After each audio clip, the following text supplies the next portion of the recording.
Hey,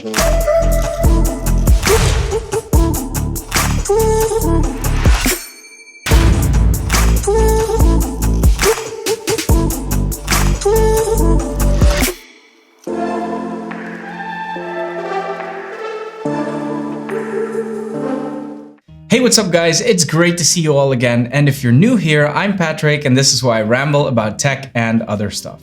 So, one of the tech releases I was most excited about this year has definitely been the 12.9-inch iPad Pro 2020, and of course the Magic Keyboard. I've done 2 videos on it, one on the Magic Keyboard itself and one to see whether the iPad Pro and the Magic Keyboard could replace my MacBook Pro. Spoiler alert, they couldn't. If you want to see why, I'll put links to those videos at the end of this video. But even though it couldn't replace my MacBook, I was very excited to implement it into my daily workflow. So now we're 6 months in, and do I still think the iPad and Magic Keyboard are worth it? Let's ramble. So I think it's safe to say that we were all more excited about the Magic Keyboard coming out than the actual iPad Pro. I mean, I didn't own an iPad yet, I was working on an Android tablet, so for me, switching was interesting anyway.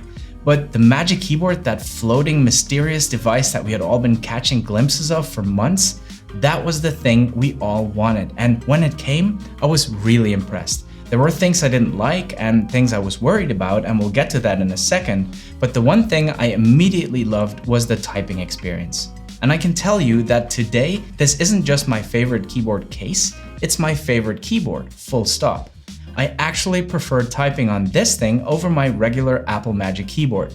It should feel roughly the same because they're both scissor keys, but it doesn't. It just feels better on the iPad. The second thing I loved and love about the keyboard is that it's backlit. The iPad is meant to be super portable and this will be the keyboard you use when you're on your couch or in your bed, and of course these rooms can get pretty dim, so having that backlighting is really convenient. In my earlier videos, I mentioned that I didn't like that you had to go all the way into the settings to manually adjust the brightness, but to be honest, the automatic brightness of the keys works so well that I've manually adjusted it exactly 0 times. And there were a couple more things I was concerned about. My biggest concern was that the 2 hinges on the case would wear and become flimsy over time. But I have to say that even after 6 months of using it pretty heavily on a daily basis, both hinges feel as strong as they did when I first unboxed it. I was a little annoyed by the limited viewing angles, but it makes a lot of sense to me now because if the screen would tilt back any further, the whole thing would just tip over. It was either the viewing angles we got now, or the base would have had to be even heavier, and I don't think I would have liked that trade-off. I was also worried that the edges would start to peel, but they kept really well. Now, to be fair, we've been staying home much more, so I haven't really tossed it into my bag as often as I usually would have. Also, I've been using this cover by 12 South called the Book, which was specifically designed to encase the iPad Pro with the Magic Keyboard. And for me, this has been the perfect combination because the Magic Keyboard is really tough, so it certainly prevents the infamous bending issue, but it doesn't offer full protection on the sides. So the Magic Keyboard inside the Book seems pretty indestructible. Another thing I mentioned in one of my earlier videos is that I didn't like how the iPad was totally unprotected once you take it out to draw or take handwritten notes. But there's a solution to everything. Of course, the most obvious solution is to just lay it flat on top of the closed keyboard case. Another easy solution to avoid any nasty scratches has been this carbon fiber dbrand skin. I was concerned that it would interfere with the magnets and it wouldn't attach to the Magic Keyboard very well, but I've noticed no difference at all and it still snaps on very tightly. And a third solution I found, which is especially useful for drawing, is this little portable stand called the Compass. It's small enough to throw in any bag and you can set it up in a few seconds. I thought the Trackpad was a gimmick and it would be too small to actually use. Well, it's not. It's perfect to do all the gestures and it's fine if you're working in a coffee shop or if you just don't feel like bringing a bunch of stuff. It's that all-in-one functionality of the Magic Keyboard that makes it so appealing. Plus, it's a little less awkward to just whip out your iPad in a meeting. I hate it when people take 5 minutes to get set up with their mouse and their mouse pad and their pens. Of course, for very long sessions, a mouse can still be nice to have, and of course you can if you want to. A lot of people complained about the missing function keys, and honestly, I never really missed them, and I still don't. I think it was a decision based on design, and you would probably be banging your fingers against the iPad all the time, so deciding to leave it out for me has never been an issue.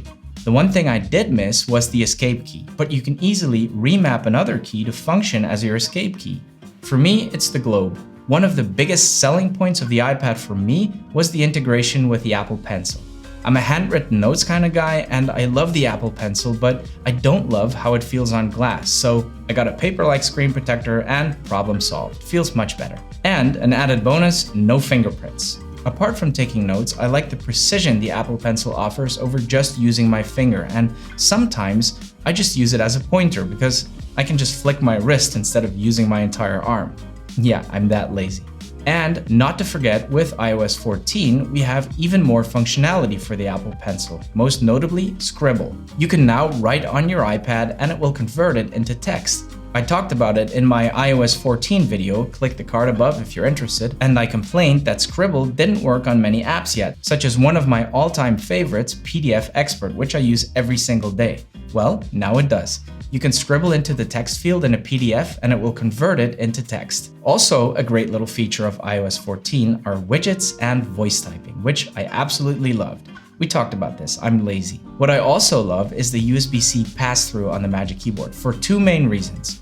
The number one reason is that it opens up the iPad's native port for all your accessories, while the port on the case keeps the iPad charged. That's especially useful when you use the iPad with an external screen. Also, the black sidebars you get when you do hook it up to a screen can be fixed for a lot of apps by using this app called Shift Screen, which makes it look like it was made for your monitor.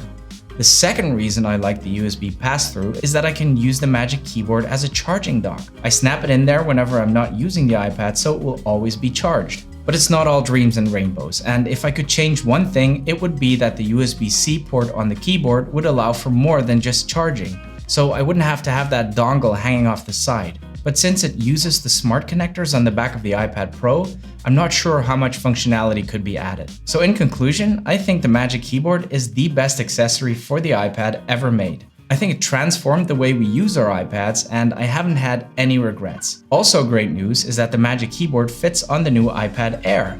I really hope it will also fit the new iPad Pro, because the biggest gripe I have with this product is that it's crazy expensive.